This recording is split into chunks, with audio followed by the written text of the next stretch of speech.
Olá, o Condecast de hoje tem um assunto muito interessante. Bom você prestar atenção que nós vamos conversar com Rosane Santos. Ela é diretora de sustentabilidade da Samarco e vamos falar sobre portas indenizatórias. Quando a gente teve aquele rompimento da barreira, como é que está a Samarco agora em termos de retomada da produção. Então vamos chamar aqui a Rosane. Obrigado por você ter vindo. Vamos conversar sobre tudo isso. Vamos sentar aqui. Que o Condecast de hoje vai falar sobre vários temas que são bem interessantes. A Rosane, ela é diretora, Rosane Santos, ela é diretora de sustentabilidade da Samarco, responsável pela divulgação e expedição do acordo para reparação da bacia do Rio Doce, incluindo portas indenizatórias. Mas ela é baseada em Belo Horizonte, mas está sempre por aqui, né? Porque com certeza. As coisas acontecem por aqui também.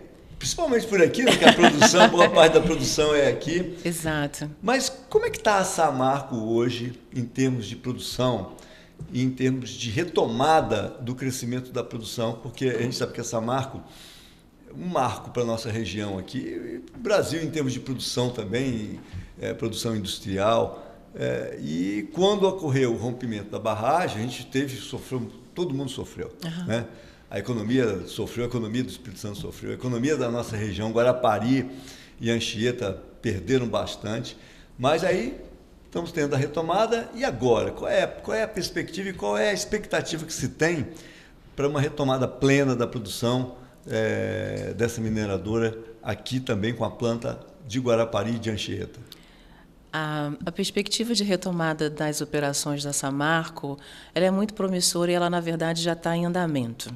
Quando nós tivemos o rompimento da barragem, um evento para o qual nós lamentamos profundamente, as nossas atividades foram interrompidas e só foram retomadas a partir de 2020. Então, desde então, a Samarco ela vem num processo onde ela dividiu a retomada das suas atividades em 3 fases, que a gente chama de momentos. Momento 1, momento 2 e momento 3. Neste momento, nós estamos atuando com 60% da nossa capacidade, que é o que a gente chama de momento 2, e finalizando os estudos e todas as análises necessárias para nós avançarmos para o momento 3, que é quando a gente vai chegar, em 2028, a 100% da nossa capacidade.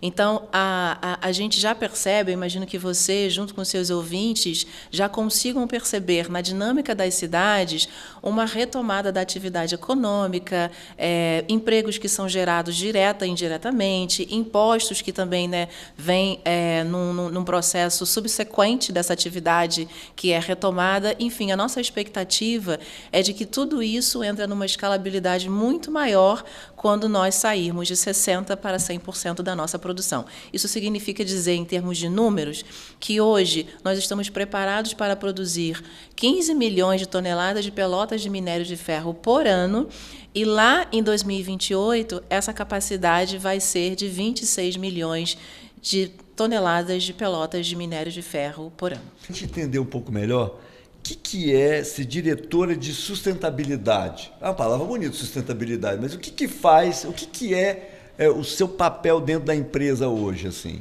O seu papel, quando eu falo, o seu papel do seu departamento, claro, porque é lógico claro. Que tem várias pessoas que estão ali. Existe um grupo de pessoas, né, dentro da diretoria de sustentabilidade que elas atuam dentro de uma lógica de permissões até uma lógica que a gente chama de contribuição adicional. Tá? Então, nós somos os guardiões das licenças, de todas as permissões que a empresa precisa para operar, né, desde a nossa mina até o porto aqui em Ubu, mas também do nosso relacionamento com a comunidade, do nosso relacionamento com todas as entidades, estar aqui com você, poder público, instituições de uma forma geral, né, toda a forma como a gente dialoga com a sociedade faz parte de uma das atribuições da diretoria de sustentabilidade.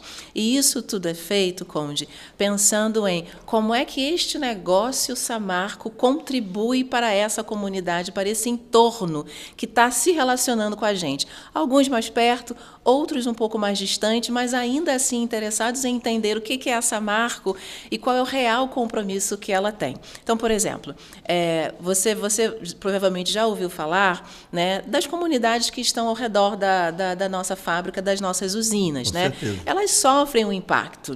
Então, a gente tenta diariamente diminuir os impactos que a nossa operação, que a nossa atividade traz para essa comunidade, traz para o meio ambiente. Uma camada adicional de contribuição é a gente pensar em parcerias, em investimento social privado, em outras coisas, além da mitigação do impacto, que nós, Samarco, por entendermos a nossa relevância no território, podemos fazer em parceria com toda a sociedade. Você está há quanto tempo na Samarco? Eu estou há 8 meses. Há 8 meses.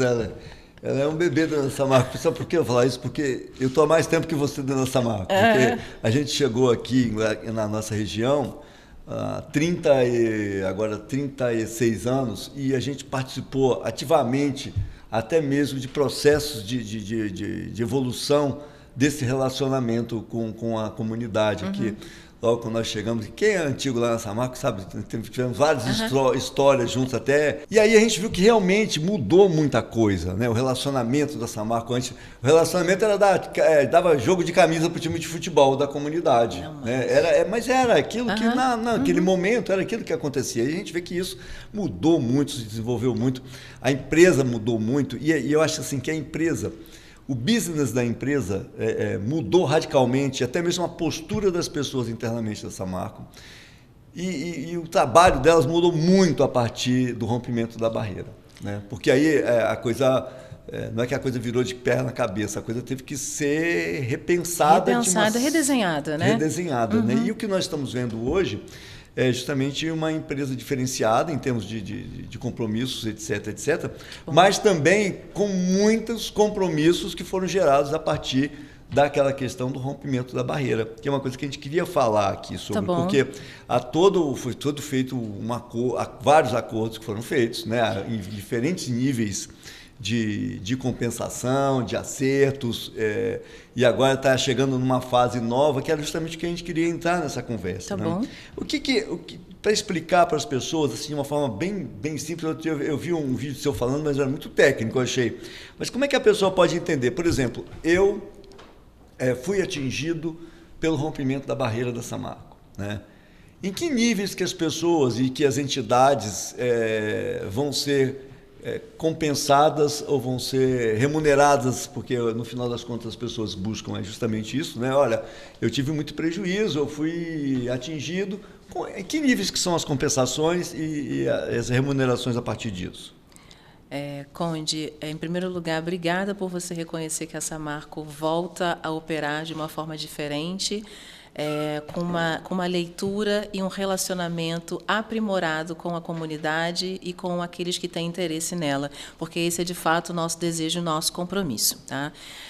Falando um pouco do acordo e de como se dá esse processo de indenização para a grande população, né, para os grandes atingidos, é importante dizer o seguinte: o acordo ele prevê algumas portas indenizatórias. Na verdade, ele prevê o fechamento de algumas portas indenizatórias que já existiam na perspectiva da Fundação Renova, e ele fala sobre abrir uma última chance, uma última porta indenizatória, que é o que a gente chama de PID, Programa Indenizatório Definitivo. Mas vamos falar o que é a Renova? A Renova entrou aonde? Por que existiu a Renova e onde foi o papel dela que está se extinguindo agora, pelo que eu estou entendendo? Imagine o seguinte: quando teve o rompimento e a Samarco precisou se redesenhar, entendeu-se que outra organização precisava dar foco e celeridade nas ações de reparação. Então, a Fundação Renova ela foi criada com esse objetivo, de reparar os danos causados pelo rompimento da barragem de Fundão. Passado todo esse período, né, desde o rompimento aconteceu em 2015, a Renova foi criada em 2016. Passado todo esse período, entendeu-se que a reparação precisava de uma releitura. E a releitura é o que a gente é o documento, é o Acordo de Mariana que a gente assinou e homologou no ano passado, né? Esse acordo ele foi homologado em novembro de 2024. E com a homologação, extingue-se a Fundação Renova e ela entra num ciclo de 1 ano, ou seja, até novembro deste ano, a Fundação Renova ela deixará de existir, né? As suas atividades deixarão de existir. Algumas dessas atividades passam a ser executadas pela Samarco e o grande compromisso da reparação ele vem todo para a Samarco. Então, não tem mais nada sendo executado pela Fundação Renova e toda a responsabilidade está com a Samarco. Porque no início eu me lembro que os valores que se colocavam dentro da Renova eram pequenos, era coisa de 1 bilhão, 2 pequeno, entre aspas, né? Mas o valor total de indenização que tem aí pode alcançar até 170 bilhões de reais, não é isso? 170 bilhões de reais é o valor total, histórico e futuro do acordo. Para quantos anos isso? Pense que 38 bilhões já foram gastos, né, já foram convertidos em ações reparatórias e indenizatórias, e nós temos 100 bilhões a serem repassados da Samarco para as 3 esferas de poder, ou seja, os 49 municípios, mais os 2 estados, mais a União Federal, sendo complementados com outros 32 bilhões de reais que são de responsabilidade da Samarco executar. Tá? Essa execução da Samarco ela está dividida em 4 blocos. As ações de transição, o transito da Renova para a Samarco, as indenizações, que é um capítulo que a gente vai falar aqui, a conclusão do reassentamento de Paracatu e de Novo Bento, e esses reassentamentos estão na ordem de 93% de conclusão, e o plano de recuperação ambiental, que fala de uma série de atividades que precisam ser desenvolvidas intra e extra-calha para a gente restabelecer e revitalizar o Rio Doce. Bom, e agora? Em que ponto que nós estamos, né? Quando você fala sobre essa questão da porta indenizatória definitiva, né? Quem é que vai ser indenizado? O seu Zé, que morava lá próximo ao rio, que foi atingido, ele tinha um armazenzinho ali, ele tem direito a ser indenizado? Olha, Quem é que tem direito a ser indenizado e em que níveis? Assim, em nível de Estado, a União, a Prefeitura?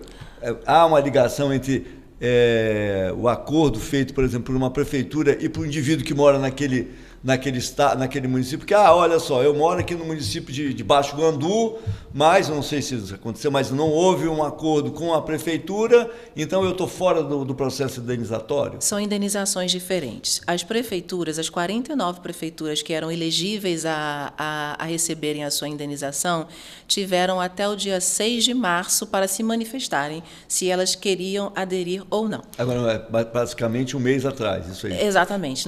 No dia 6 de março, isso foi encerrado e nós fechamos com 26 prefeituras que aderiram e outras 23 prefeituras que optaram por não. Essas que optaram por não, fazer o quê? Vão tramitar judicialmente? Olha, ou ficaram de fora do processo? Elas não fazem jus a uma linha que o acordo estabelece. Então, imagine que dos 100 bilhões de reais, tinha uma linha que falava sobre 6,2 bilhões destinados às 49 prefeituras durante 20 anos. As 23 prefeituras não vão poder fazer jus a este valor. Outras 26 já receberam a sua primeira parcela. Então, já existe aí um calendário, um fluxo de pagamentos que já está posto para elas. Mas isso não significa dizer que quem não aderiu não vai ter direito a outras linhas, a outros benefícios e às outras indenizações que o acordo como um todo estabelece. E aí a gente está falando de iniciativas que vão vir via governo estadual ou via governo federal. Ou seja, a ideia da reparação ela é múltipla, né? Ela pode vir de vários caminhos. Só para te interromper, essas imagens que nós estamos vendo aqui já são de questões de reparadoras aí? Exatamente. São imagens do reassentamento, né? Dos 2 reassentamentos que nós temos aí o compromisso de concluir o mais breve possível. Essa foto aqui é do reassentamento do Novo Bento. Alto nível aí, né? Altíssimo nível. Mas então vamos voltar para essa questão. Então, as pessoas ainda têm chance de se dizer, olha, eu fui atingido. Esses municípios foram só os municípios que estavam próximos lá da mina e ao longo do rio? Porque é uma pergunta que eu tenho que te fazer. Guarapari e Anchieta estiveram dentro desse processo ou não? A leitura de qual município faz jus, ela está relacionada ao impacto do dano ocorrido. Tá? Então, existiram várias pesquisas que avaliaram, né, o dano realizado, a reparação que já havia sido feita até então e qual era a necessidade posta para o futuro.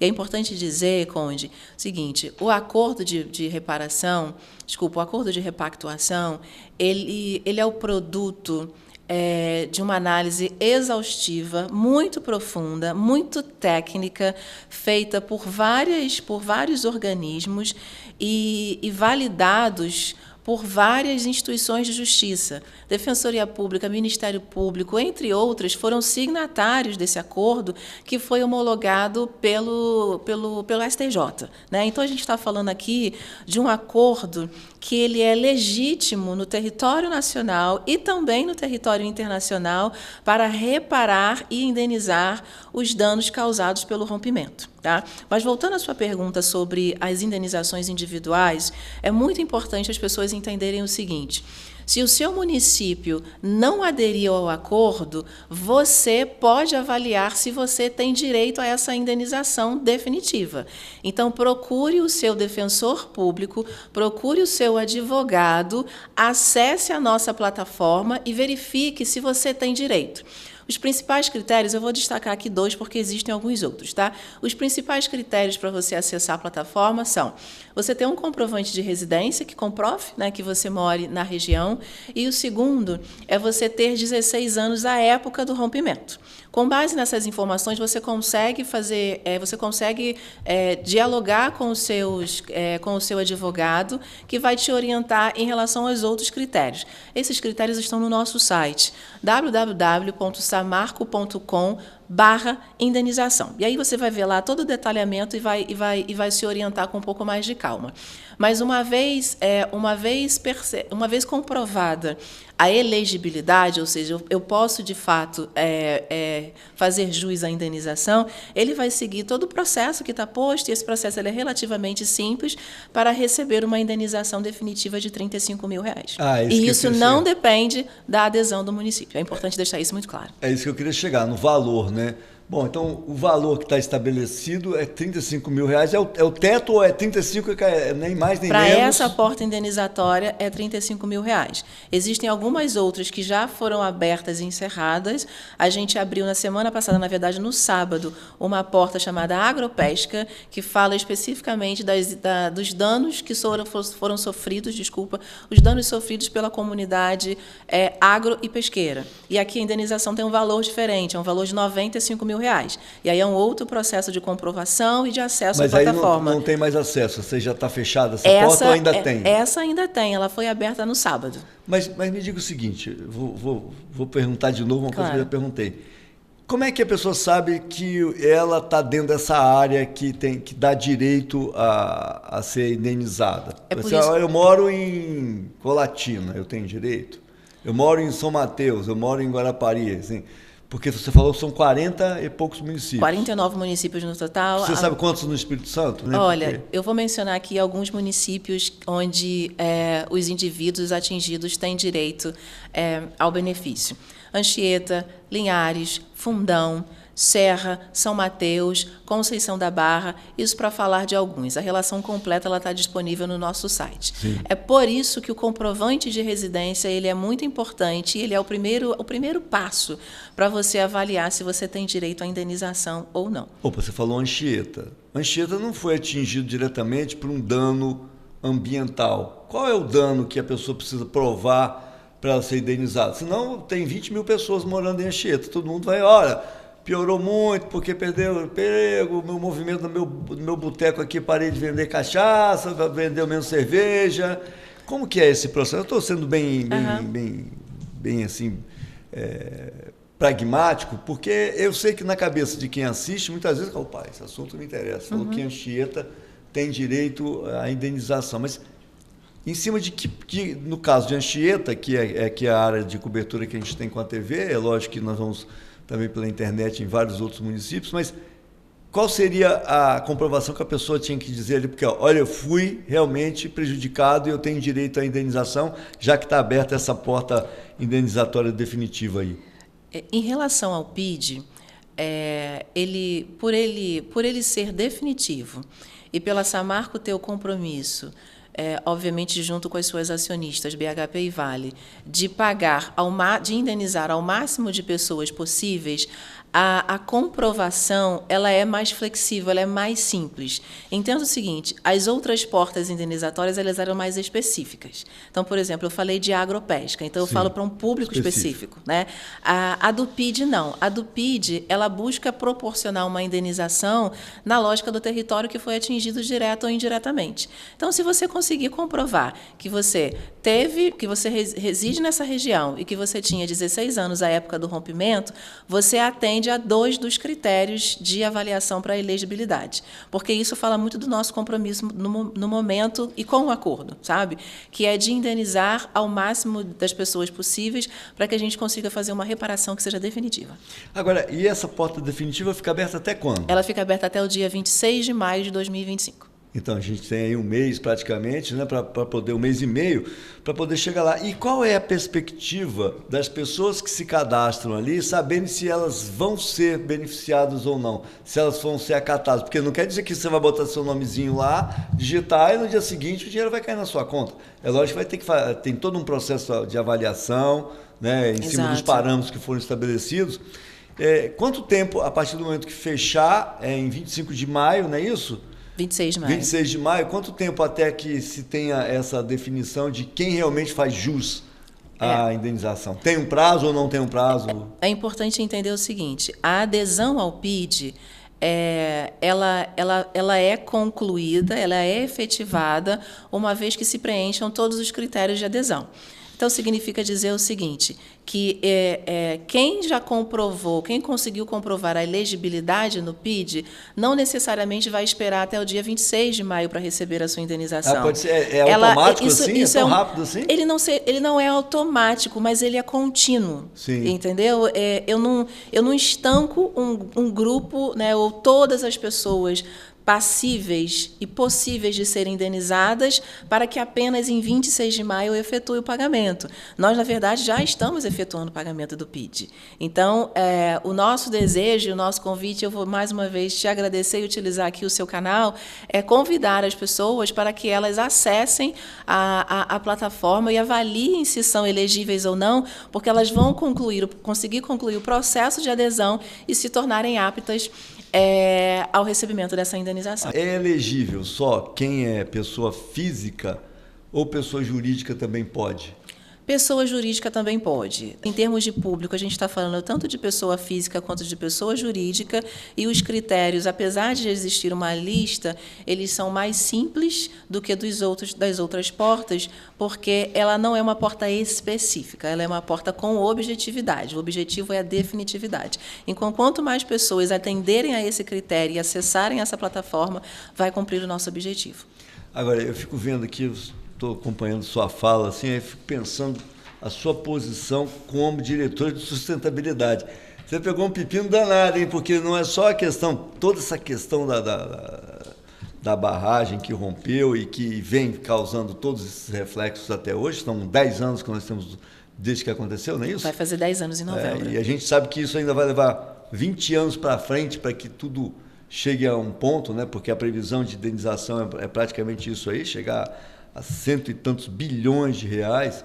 Mas eu acho que isso também, apesar de você estar lá há 8 meses, mas você certamente é uma pessoa do setor que acompanha isso e que tem expertise para isso, isso mudou muito o posicionamento da empresa, nós já falamos sobre isso. Isso daqui para frente, a posição da Samarco, ela se torna muito mais rígida nesses controles e para a questão, não a questão só do impacto ambiental, mas dos impactos sociais também, porque a filosofia da empresa não mudou muito, né?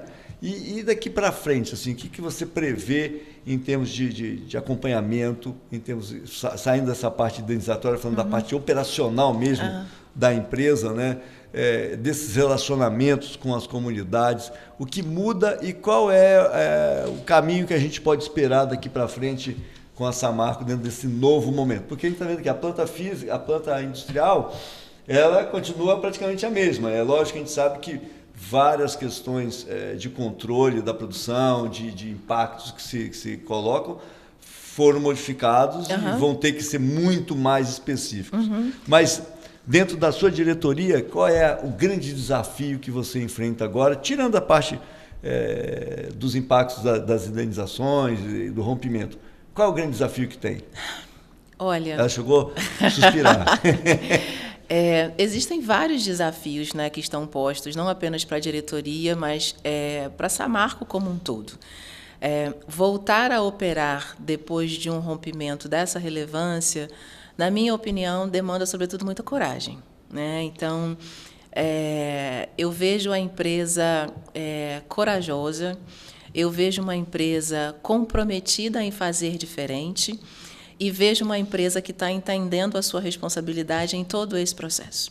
Então, quando a gente assume a responsabilidade de conduzir a reparação pelos próximos anos, a gente tá entendendo que essa responsabilidade é nossa, né? E a gente tá confortável com isso. A gente, obviamente, sabe que é um processo complexo, a gente sabe que é um processo que vai levar bastante tempo, mas sem demérito de quem já atuou, né, nos últimos anos, é nosso papel, é nossa responsabilidade, é nosso dever proporcionar essa reparação.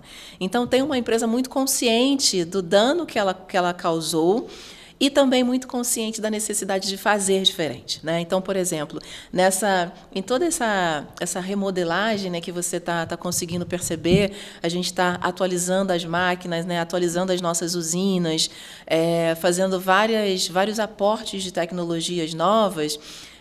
Esse é um dos compromissos, né? Então, por exemplo, a Samarco ela tem hoje o compromisso de não operar mais por barragem e ela conseguiu ser um indutor de transformação no setor. Porque, apesar da legislação atual ainda permitir operar por barragem, a grande maioria das empresas, né, que entenderam a relevância do ocorrido estão descaracterizando as suas barragens e estão atuando com filtragem a seco, né? Então, você é um processo de engenharia bem técnico, né, mas de uma forma simples, falando aqui, você extrai toda a água do rejeito e você empilha esse rejeito a seco e, no nosso caso, a gente consegue fazer um ciclo de reaproveitamento dessa água, que é uma contribuição adicional para o meio ambiente. E aí existem uma série de outras iniciativas que a gente pode conversar em outro momento, mas, acima de tudo, eu vejo uma empresa consciente da sua responsabilidade, consciente do seu papel, consciente de que ela não pode errar de novo, né? E que, para não errar de novo, ela precisa fazer muito bem feito, checar várias vezes, validar várias vezes, buscar as novas tecnologias, treinar e capacitar cada vez mais os seus colaboradores. Onde que a pessoa pode entrar para procurar? Você já falou, vou pedir para você falar de novo. Onde que as pessoas podem se informar melhor sobre essa questão das portas indenizatórias, dessa que é definitiva agora, que é o PID? Tá. Toda e qualquer informação acerca do acordo, das portas indenizatórias e, em especial, do PID, podem ser acessadas no nosso site, www.samarco.com/indenização. Ali você vai conseguir encontrar todas as informações específicas, tirar as suas dúvidas, acessar os nossos canais adicionais, como 0800 e Fale Conosco, e ter ali as informações iniciais. Pois bem, conversei aqui com a Rosane Santos, ela é diretora de sustentabilidade da Samarco. Vou deixar com você aqui uma caneca. Obrigada. Uma caneca do Condecast. Obrigada. E dizer para você que está acompanhando aí que o Condecast volta no próximo sábado, inédito, às 19 horas, aqui na TV Guarapari e em todas as nossas redes sociais. Até lá.